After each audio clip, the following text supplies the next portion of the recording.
గచ్చిబౌలి భవనం కూలిన ఘటనలో ప్రస్తుతం దర్యాప్తు అయితే కొనసాగుతుంది. కానీ ఎఫ్ఐఆర్ నమోదు చేసిన తర్వాత రాయదుర్గ్ పోలీసులు ఇంకా ఏ విషయాలను బయటపెట్టారు?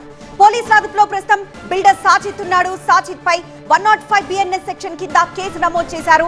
భవనం కూలిన ఘటనలో అధికారులు ఇప్పటికే చర్యలు తీసుకున్నారు. టౌన్ ప్లానింగ్ అధికారి సంతోష్ ని సస్పెండ్ చేశారు. ఇప్పటికే సైబరాబాద్ మున్సిపల్ కమిషనర్ ఈ మేరకు ఆదేశాలు జారీ చేశారు. హైదరాబాద్ వదిలి వెళ్లొద్దని సంతోష్ కు ఇప్పటికే ఆదేశాలు ఇచ్చారు. కూలిన భవనం శిథిలాలను రెస్క్యూ సిబ్బంది తొలగిస్తున్నారు. మరోవైపు అక్రమ నిర్మాణాలను గుర్తించే పనిలో ఉన్నారు అధికారులు. 1-2 రోజుల్లో అక్రమ నిర్మాణాలకు ఇప్పటికే నోటీసులు ఇస్తున్నారు.